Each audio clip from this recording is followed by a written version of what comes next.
The city of Brookdale wasn't the kind of place that made headlines, not for good reasons, anyway. It was a maze of cracked sidewalks, flickering streetlights, and old brick buildings where everyone kept their heads down.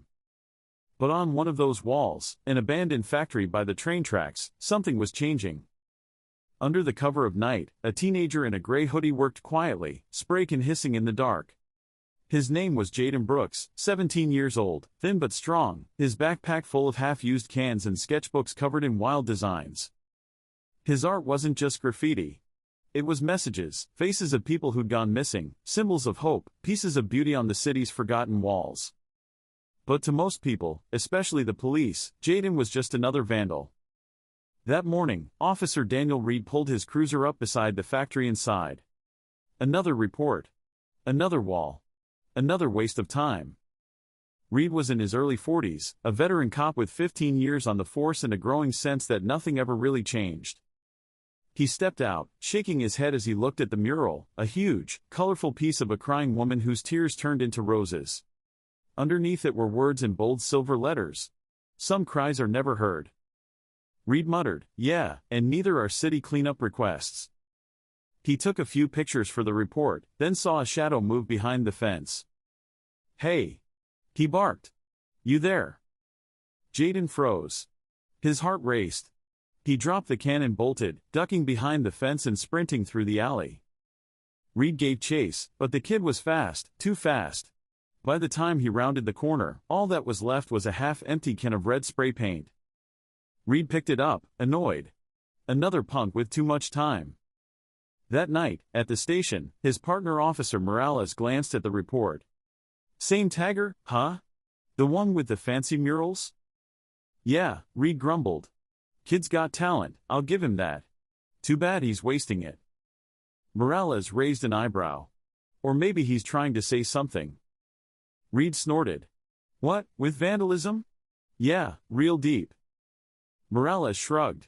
"Sometimes, people paint what others don't want to hear." Reed waved him off. "Save the poetry for the art museum." But that night, as he drove home, he couldn't stop thinking about that wall, about the eyes in the mural, the way they looked like they were staring right at him.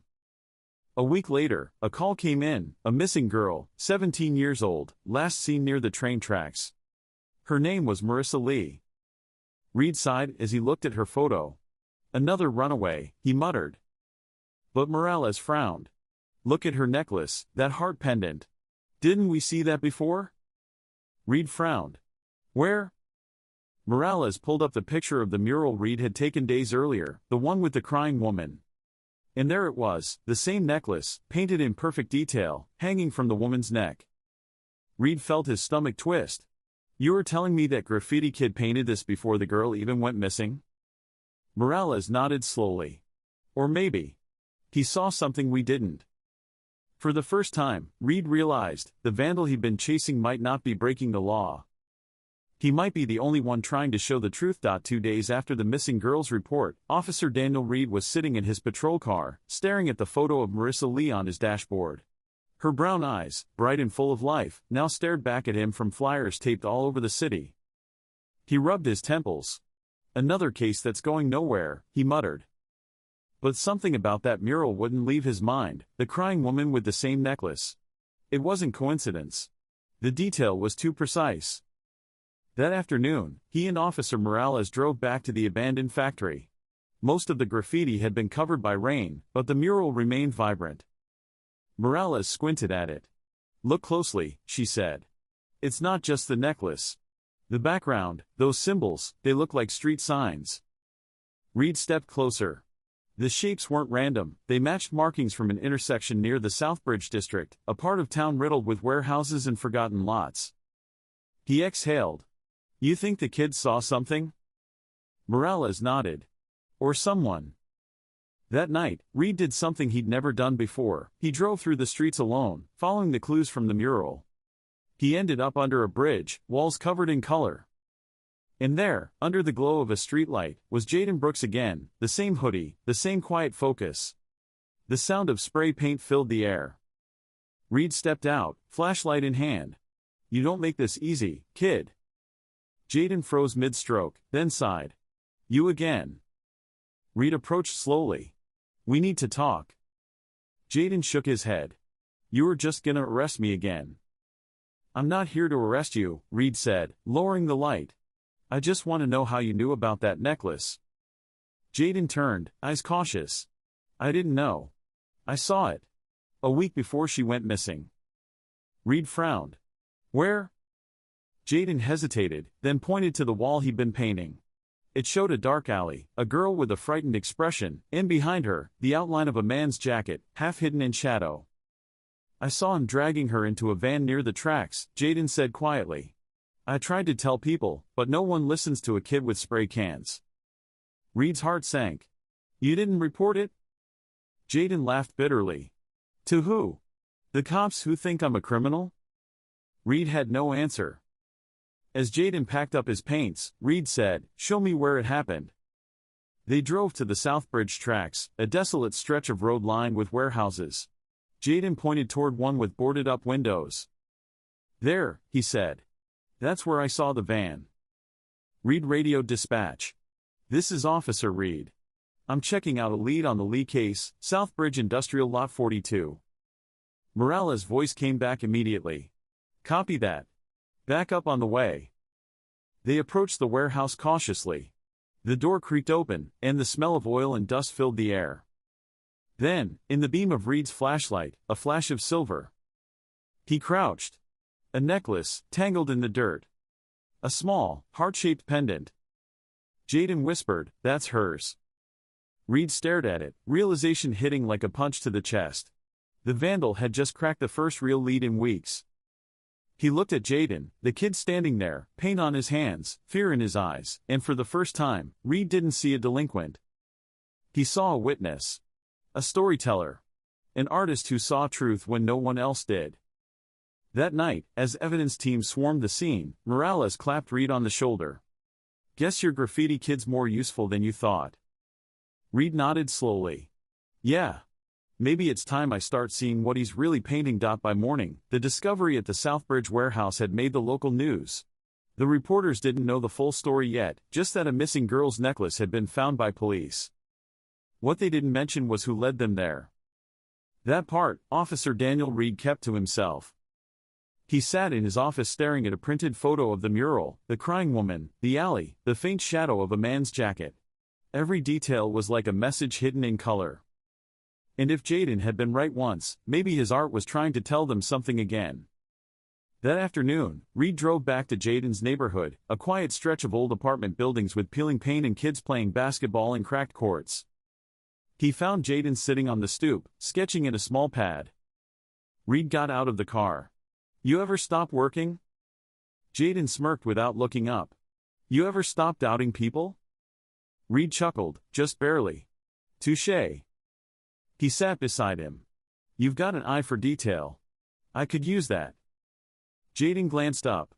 You want my help? I want to understand, Reed said. When you saw that van, did you notice anything else? Jaden thought for a moment. Yeah. There was this logo on the side. A triangle with a letter M inside. I couldn't read the words. Reed's eyes narrowed. Merrick Industrial Cleaning. They own warehouses near the river. Jaden's brow furrowed. You think they're involved? Reed stood up. I think you just gave us another lead. Later that night, Reed got a call from Morales. We ran the van plates from the warehouse. You're not gonna believe this, it's registered to a Merrick subcontractor. Reed's pulse quickened. Get a warrant. We're checking every one of their buildings. He hung up and looked at Jaden, who had come with him again, officially as a civilian observer, though Reed knew the kid was more than that now. Looks like your art's talking again, Reed said. Jaden smiled faintly. Guess it's about time someone listened. 2 nights later, they found another warehouse, same company, same markings. Inside, hidden behind crates, were piles of stolen goods and a half-packed duffel bag containing fake IDs, including one for a man named Martin Hale, a Merrick employee recently released on parole. Reed's stomach turned. This guy's our kidnapper. Jaden stood silently, looking at the evidence table. Then, his gaze shifted to a piece of graffiti on one of the crates, fresh, half-finished. It was a red circle with a black handprint inside. Jaden whispered, That's his mark. Reed frowned. What? I've seen it before, near the underpass where I painted last week. He's still out there. Reed grabbed his radio. Dispatch, this is Reed, we've got a pattern. The suspect's marking his next spot. I need units at the Eastbrook underpass now. When they arrived, the area was deserted except for one van parked beneath the bridge. Reed motioned for silence, hand on his gun. They approached slowly, flashlights slicing through the dark, and then came a muffled cry from inside the van. Reed yanked the door open. Inside, tied but alive, was Marissa Lee. Jaden froze, eyes wide. That's her. Reed cut the ropes, his voice shaking. You are safe now, Marissa. We've got you. As other officers flooded the scene, Morales looked at Jaden in awe. You just helped solve a kidnapping case.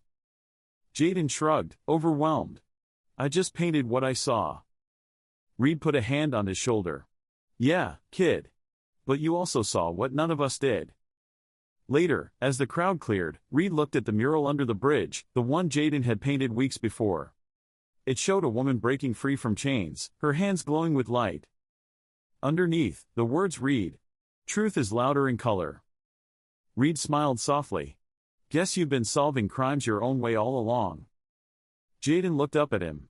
So, you still gonna arrest me for graffiti? Reed chuckled. I think we'll call it community service. The case made the evening news. Local teen helps police find missing girl. But in the report, there was no mention of graffiti, no mention of art, and certainly no mention of Jaden Brooks. To the city, it was just another good police operation. To Officer Reed, though, it was more than that. He'd seen the truth unfold in color. 2 days later, Reed walked into the precinct with a purpose. The captain, Harold Grant, barely looked up from his desk.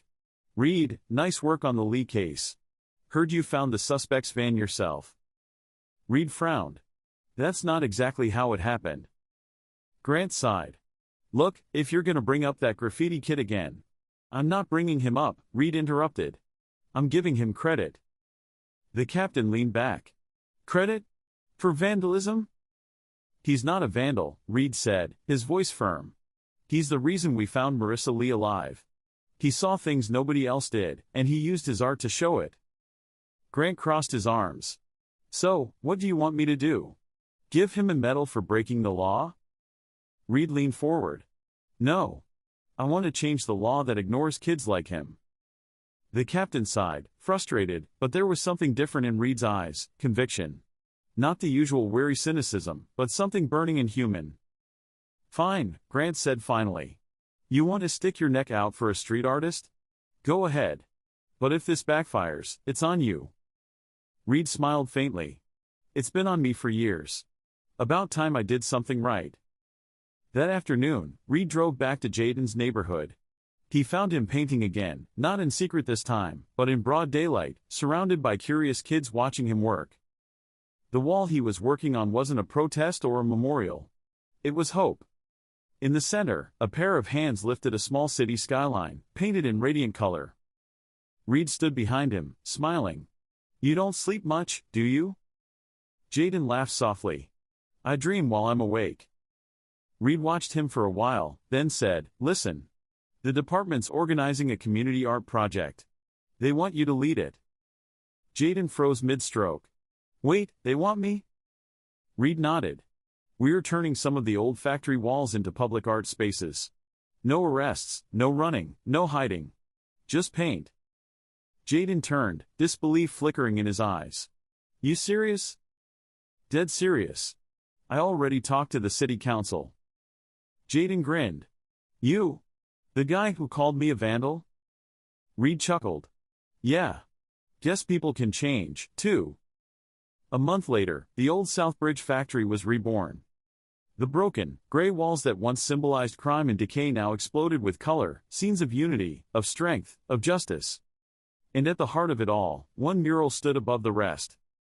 It showed Officer Reed and Jaden, side by side, looking out at the city.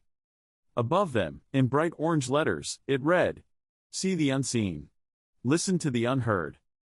Crowds gathered that day, families, officers, kids from the neighborhood, everyone watching the teen who once hid in the shadows now standing in the sunlight, brush in hand, smiling.